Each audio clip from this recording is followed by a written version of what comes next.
O Senhor esteja convosco. Ele está no meio de nós. Proclamação do Evangelho de Jesus Cristo, segundo Lucas. Glória a vós, Senhor. Jesus, vindo a Nazaré, disse ao povo na sinagoga: Em verdade vos digo que nenhum profeta é bem recebido em sua pátria. De fato, eu vos digo, no tempo do profeta Elias, quando não choveu durante 3 anos e 6 meses, e houve grande fome em toda a região, havia muitas viúvas em Israel. No entanto, a nenhuma delas foi enviado Elias, senão a uma viúva que vivia em Sarepta, na Sidônia. E no tempo do profeta Eliseu, havia muitos leprosos em Israel. Contudo, nenhum deles foi curado, mas sim Naamã, o sírio. Quando ouviram estas palavras de Jesus, todos na sinagoga ficavam furiosos. Levantaram-se e o expulsaram da cidade. Levaram-no até o alto do monte, sobre o qual a cidade estava construída, com a intenção de lançá-lo no precipício. Jesus, porém, passando pelo meio deles, continuou o seu caminho. Palavra da salvação. Senhor. Pelas palavras do Santo Evangelho sejam perdoados nossos pecados. Amém. Podemos nos sentar.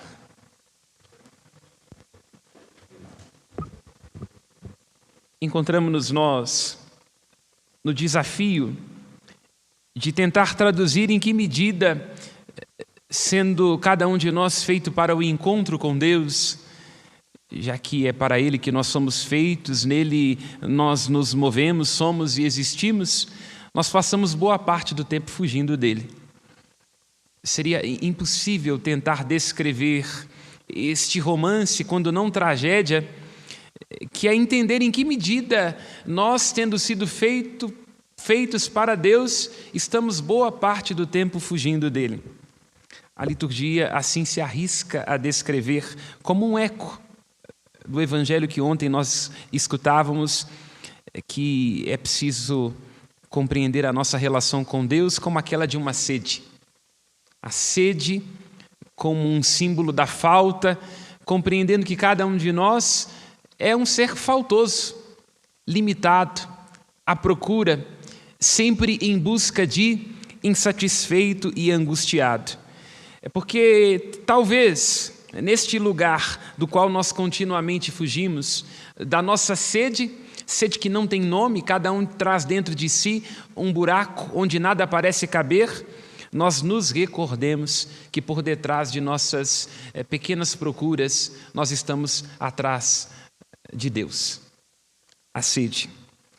A liturgia de ontem no Evangelho e a primeira leitura nos ajudam a estabelecer um paralelo. Assim como nós estamos à procura da água, a água num dia de sol que castiga a nossa face e nossa alma, assim também temos que entender que em todas as coisas nós estamos buscando, na verdade, Deus, a sua graça, porque Ele é o único capaz de nos saciar plenamente. Encontramos-nos então diante do episódio da primeira leitura do livro dos Reis, Naamã, o sírio, que, entendo muitas coisas, o texto faz questão de notar, ele tinha aquilo pelo qual nós constantemente nos degladiamos, não é? Sejamos nós, réis mortais ou o príncipe de Maquiavel, estamos todos à procura de reconhecimento, de glória e de fama. O nosso grande medo é a infâmia, é não sermos validados pelo olhar do outro, porque a gente existe para o olhar do outro e para este ideal que a gente vai projetando sobre as pessoas e depois padece de ansiedades e de securas terríveis sem saber por quê. É isso, não é? Se nós nos vestimos desta ou daquela maneira, basta um pequeno olhar de rejeição, basta uma torcida no canto dos lábios e a gente já começa a se olhar, não é? É isso, não é? Quando nós não saciamos a nossa sede em Deus, quando nos esquecemos de que Ele é o único capaz de apacentar as fomes do nosso coração, nós estamos o tempo todo buscando nos caber em olhares, em reconhecimentos, não é? E aí sofremos, não é? Iludidos, sem saber aquela verdade radical e profunda, onde nós não cabemos, não devemos nos apertar. Naamã, então, homem estimado, considerado pelo seu Senhor, no entanto, como é próprio da nossa condição humana, porque nós somos pó, cinza, barro rachado, era um homem leproso. Tinha tantas coisas, mas faltava uma. Consideremos que a lepra no Antigo Oriente Próximo era considerada uma doença de maldição. Antes de tudo, porque a lepra é uma coisa que não se pode esconder, não é? Quer dizer, uma coisa que fica visível. Um leproso era alguém cuja maldição chegava antes dele mesmo. Já na pele, na própria exterioridade do corpo, o corpo que é o primeiro lugar alcançado pelo nosso olhar, o leproso já era um convite à rejeição. E então o texto nos faz notar que Naamã tinha uma esposa, e esta esposa tinha uma escrava, e essa escrava diz: se meu senhor Naamã se apresentar diante do profeta que reside na Samaria, sem dúvida ele o livrará da lepra de que padece. E o texto diz que essa moça era do país de Israel e havia sido levada como escrava. Que coisa interessante, não é? Naamã, rico, poderoso, engenhoso guerreiro, no entanto, padecendo da lepra. E ao longo do texto vamos perceber que não só padecia da lepra, mas Naamã era vítima de si mesmo. E como toda pessoa vítima de si mesmo, não era dado a mergulhos, não é? Uma pessoa que é tão pobre que tem que ter sempre as mãos cheias, uma pessoa que não dá conta de si, que não suporta o silêncio, não é dada a mergulhos, não é? Vive da superficialidade e da exibição. Assim era Naamã. Esta serva, no entanto, em sendo serva, imaginemos, alguém que não pode dispor da própria vida, era alguém que sabia mais do que Naamã.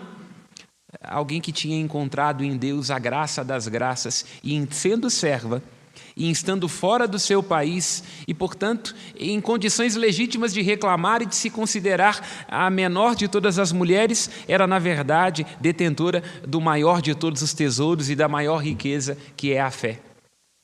A fé que sabia esta mulher com a qual poderia sempre contar. Esta pequena moça, menina, nos faz lembrar aquilo que é a poesia dos Salmos, não é? Nós temos que ter sempre os nossos olhos fixos no Senhor, como um escravo nas mãos do seu Senhor, como uma escrava nas mãos da sua senhora, até que ele tenha pena de nós, seus servos, vasos rachados, terra sedenta e sem água. A liturgia quer nos ensinar. Tomemos cuidado com nossas ilusões. Tomemos cuidado para não estarmos cheios do orgulho e do egoísmo que envenena as nossas relações. Tomemos cuidado para não nos enchermos de coisas que, na verdade, vão nos esvaziando, porque senão estaremos como Naamã. Naamã não é capaz de perceber o Deus que passa de graça. Tanto seu rei quanto ele mesmo querem apresentar-se ao profeta para assim barganhar aquilo que vem de graça. Olha a ilusão de Naamã, e que pode ser também a nossa. Quando nós imaginamos que vamos ser capazes de ter relações uns com os outros e relações com Deus na medida daquilo que a gente pode fazer. Quem está vazio tem a ilusão de que o amor é uma questão de preço. A gente pode comprar o amor, pode manipular, quando na verdade esta pequena moça entende que na verdade o amor não é uma questão de preço, o amor é uma doação profunda. Porque quem quer que nos ame não nos submeterá à exigência de nós cabermos dentro de suas expectativas. É assim que Deus nos ama. Não nos ama porque a gente merece, ama apesar de nós. Ama na beira do poço, aquela samaritana que inclusive zomba de Cristo, dizendo: você nem sequer tem balde e vai me dar de beber. Assim como Naamã fica decepcionado diante do profeta Eliseu, um profeta de uma estatura média, um profeta careca, que inclusive em algum momento foi zombado por um conjunto de crianças, um profeta que vive numa casa simples, de uma terra que não é tão grande assim, à beira de um rio que nem sequer se compara ao Abana e ao Farfar, para assim nós nos lembrarmos daquilo que diz o apóstolo Paulo. O apóstolo Paulo, na carta aos Coríntios: de fato, Deus escolheu aquilo que para o mundo é insensatez, para confundir aqueles que se pensam e que se julgam sábios. É isto, né? O nosso Deus é o Deus da insensatez. Temos que deixar então ser surpreendidos por Ele e pela sua graça. Temos que tomar cuidado para não nos relacionarmos com Ele à medida das nossas barganhas e das nossas interdições. Porque o amor de Deus não tem preço. É um amor que nem cansa e que nunca se cansa, sempre disponível a dar de graça aquilo de que nós necessitamos. A única coisa que interessa a Deus, o que realmente importa a Ele, é o nosso coração. E é isto que nós compreendemos ao longo de toda a passagem, que era a sede do coração de Deus. Estava sedento do coração de Naamã. É isto que a liturgia de ontem quer nos ensinar e a de hoje também. Deus tem sede de nós, sede de estar conosco, sede de nos conceder as suas graças, sede de nos dar a vida. E nós também temos sede de Deus, mas às vezes nos perdemos em nossas pequenas sedes, em nossas pequenas futilidades, resistindo a comparecer diante do rio da libertação, que é o Rio do Jordão. E o Rio do Jordão é um rio provocador, porque diferentemente das águas caudalosas e belas do Abana e do Farfar, rios de Damasco, rios da ilusão, rios da loucura de imaginar que o amor pode ser comprado, de que o amor é uma coisa que a gente vai conquistar pagando mais, o Jordão é um rio baixo. Temos que nos rebaixar para provar da sua água. Não é despropositado que Naamã tenha que mergulhar 7 vezes neste rio de águas enlameadas, o rio Jordão, porque é o rio diante do qual Israel vai comparecer para assim experimentar a libertação. O povo sai do Egito, fica 40 anos dando volta no deserto, tendo que curar-se de si mesmo, para assim colocar para fora as escravidões que trazia no interior de sua alma e assim poder desfrutar da libertação. E o marco da libertação é a travessia do Jordão. Todos nós temos que comparecer diante deste rio de águas embarrecidas, porque isso diz respeito àquilo que nós às vezes queremos negar dentro de nós. Não há possibilidade de nós alcançarmos uma libertação profunda se não aceitarmos aquilo que nos escraviza a partir de dentro. Não tem a ver com os outros, com aquilo que os outros podem nos dar, tem a ver conosco. Tem a ver com a abertura, tem a ver com simplicidade, despojamento, generosidade, tem a ver com esvaziamento. Porque se nós não nos esvaziarmos, nenhuma relação é possível. Nem só uns com os outros, não é? Porque iremos viver um casamento, um namoro, um trabalho de reivindicações contínuas, onde aquilo que o outro pede, ou melhor, aquilo de que o outro necessita, será sempre compreendido como um peso. Olha o que é que o servo de Naamã tem que dizer para ele. Acaso se o profeta tivesse te pedido uma coisa difícil, você não faria? Cada um olhe para si. Quantas vezes nós vamos multiplicando dificuldades ao longo de todo o dia e vamos reclamando e vamos murmurando? Quantas vezes Cristo está diante de nós, pronto a nos conceder a sua graça, e nós estamos na mesma posição dos fariseus? Os fariseus que não aceitam ser confrontados, estão cheios de si mesmos, sem perceber que são vasos rachados, sem perceber que o nosso Deus é o Deus da surpresa, não é? O Deus, voltando ao apóstolo Paulo, que confunde a nossa sabedoria, porque a sua sabedoria não é aquela própria do conhecimento deste mundo. Não é como o sinal que buscam os judeus, mas é uma sabedoria segundo a sua graça, segundo a sua redenção. Uma sabedoria que não tem preço, uma sabedoria que inclusive subverte tudo aquilo que nós julgamos que tenha valor. Deus está do lado do pobre, está do lado do fraco.